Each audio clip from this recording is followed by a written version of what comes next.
several frontliners within a month. But the country's overall vaccination program might take until mid-2022. And check out how Russia uses ice cream to encourage people to get vaccinated.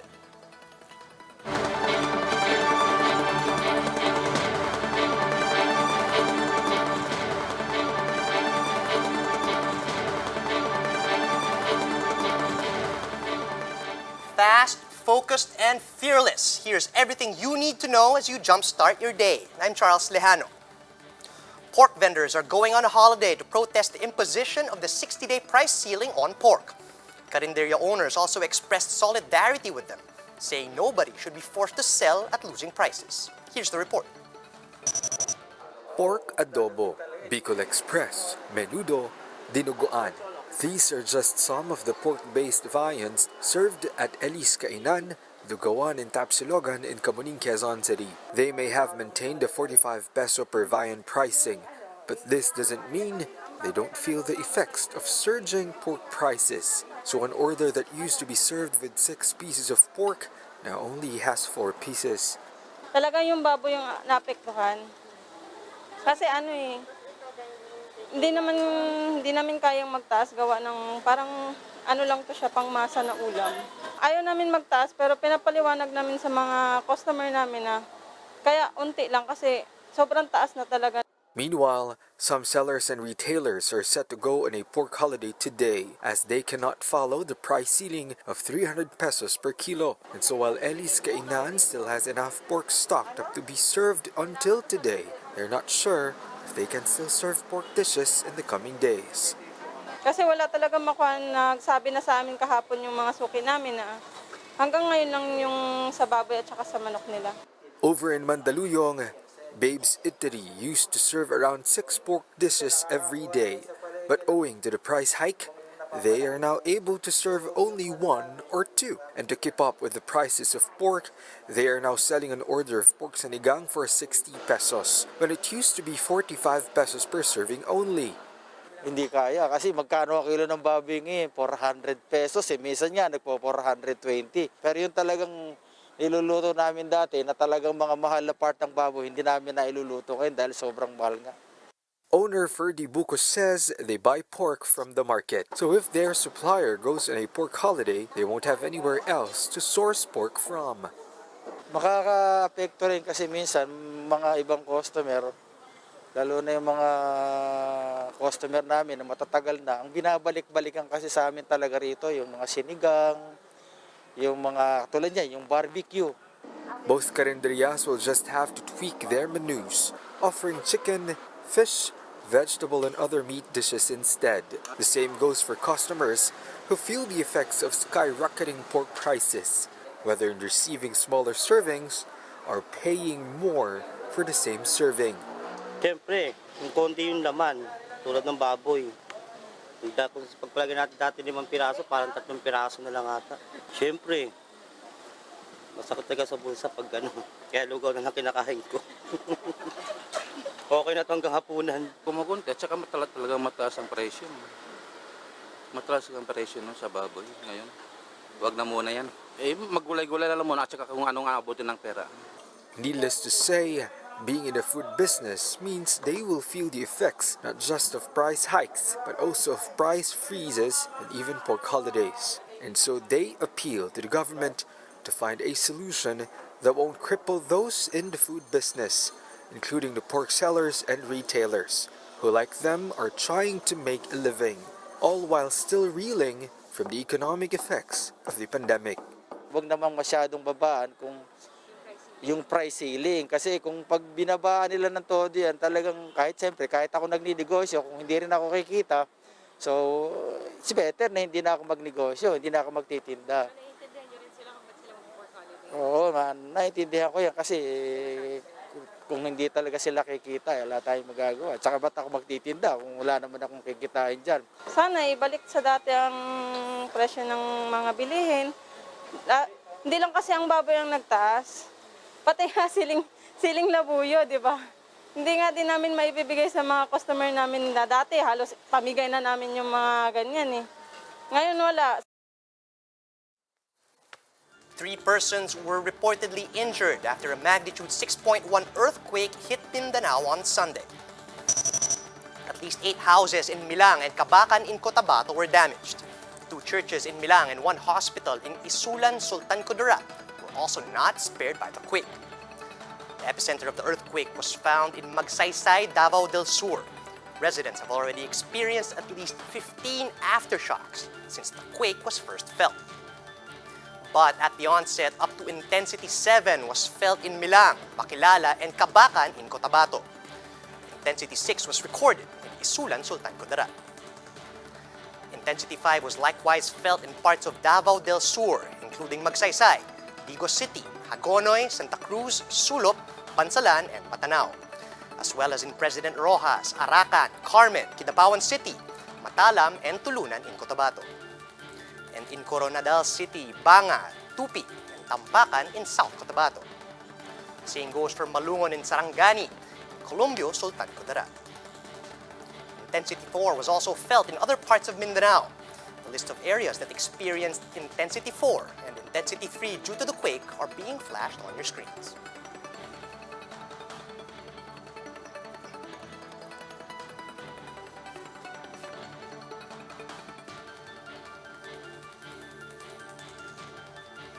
Intensity 2 was felt in other areas including Alamada, Cotabato, Tantangan, South Cotabato, as well as Paungon, Damulo, Kalilangan, Libona, Maramag, Talakag, Malaybalay City, and Valencia.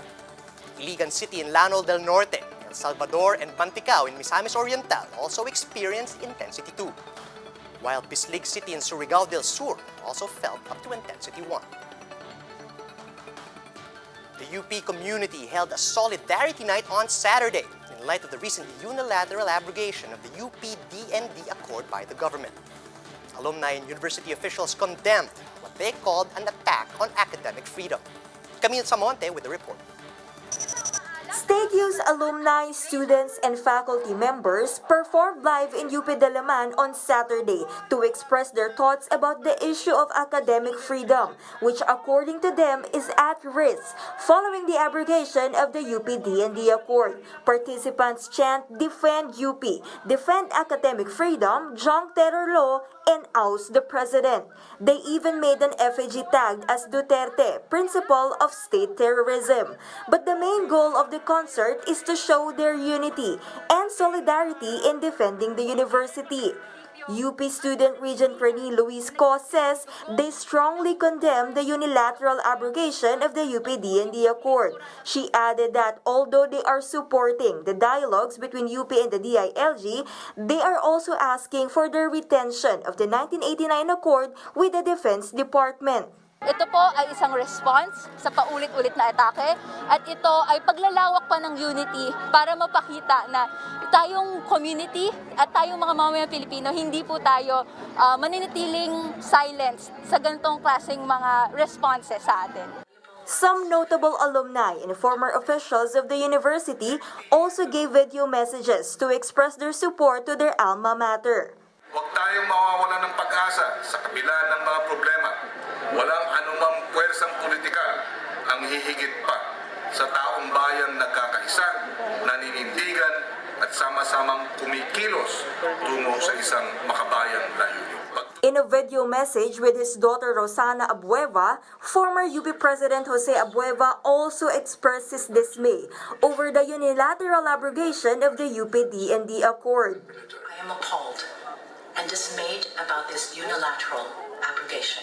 This agreement is a landmark in the evolution of our democracy and the protection of the university's academic freedom.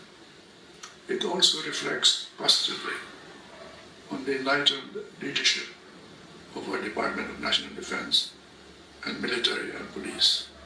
The host also read the message of Vice President Leni Robredo, while band Ben and Ben and singer Bayang Barrios also sent their video messages and a song dedicated to the UP community.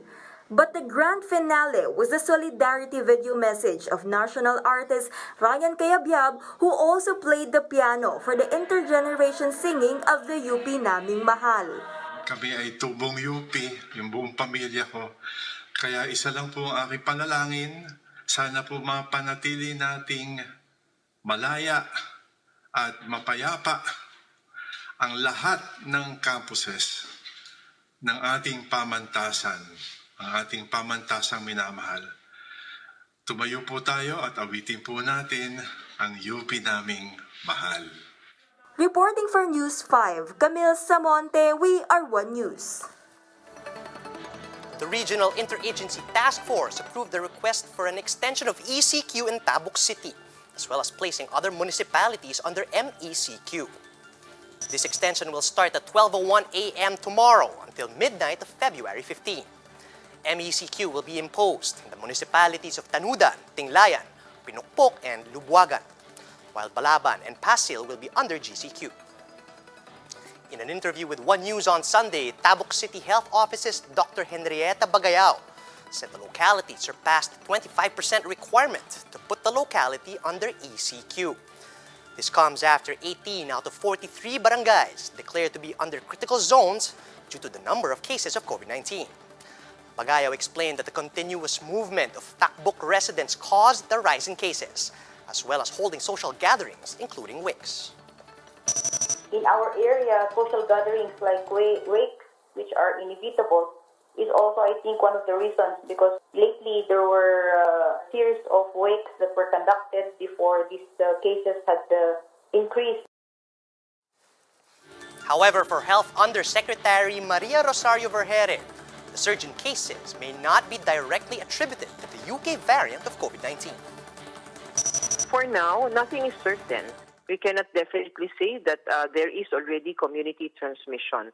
We can see that the cases are rising or increasing, but there would be a lot of factors that can contribute to this increase in the number of cases. But of course, there would always be that possibility that there is this transmission ongoing in that specific area. That's why we are trying to investigate properly.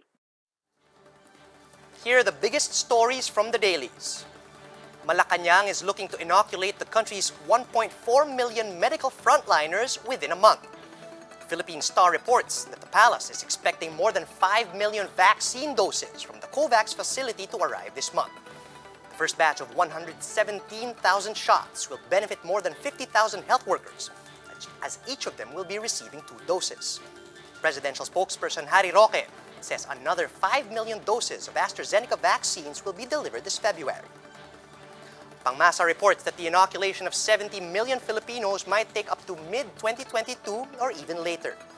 Vaccine czar Carlito Galvez says this is the worst-case scenario if major hurdles hinder the government's vaccination program.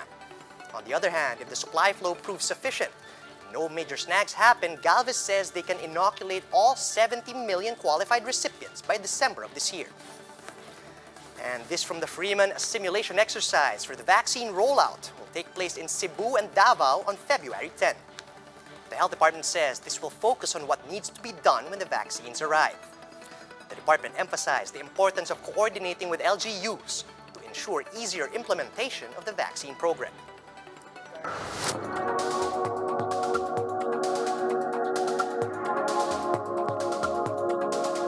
While some countries are desperately trying to get their hands on some COVID vaccine shots, Moscow faces an oversupply of its Sputnik 5.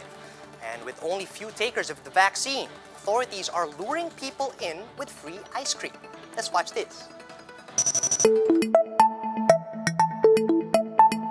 While vaccine rollouts around the world have been marred by chaos and confusion, in Moscow they've got a different problem: getting people to participate. In one Tony shopping center on Red Square, the organizers have even tried to sweeten the deal by offering free ice cream to anyone who gets their shot.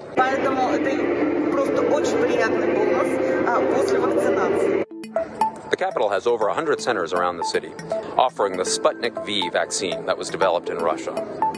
Even so, the total number of people inoculated is less than comparable cities like London and New York. The low turnout may be because only 38% of Russians say they are willing to take the vaccine, according to a December poll. That's well below the 60% of adults the authorities are aiming for in the first half of the year. То, что они дают бесплатное мороженое, это мотивация как определенная. А сколько это стоило мороженое? Не знаю, но я все равно подожду марта, а потом решу. Distrust of officialdom during the Soviet period, the the fact that the vaccine was made available before testing was complete, and perhaps a false sense of normalcy when Moscow declined to lock down during the second wave, all kept people away, despite Russia having one of the worst outbreaks of COVID-19 in the world. Full disclosure, I was one of the first in line to take Sputnik V when it became available. With the recent publication of data showing it is highly effective against the coronavirus, perhaps more Russians will now take the plunge. Here are the stories to watch out for later today. The price cap of 300 pesos per kilo of pork begins today. Manila Today editor Lady Ann Salem is expected to be released after the Mandaluyong RTC dismissed the charges filed against her last December. And South Africa halts AstraZeneca vaccinations following a study that it only gives mild protection against the country's dominant COVID-19 variant. And that's how the day is shaping up to be. Join us later at 10 a.m. as we monitor the day's biggest stories from sunrise to sundown. You can also catch One News on the Signal Play app. Just register for a free account at www.signalplay.com so you can stream One News live anytime, anywhere. I'm Charles Lejano.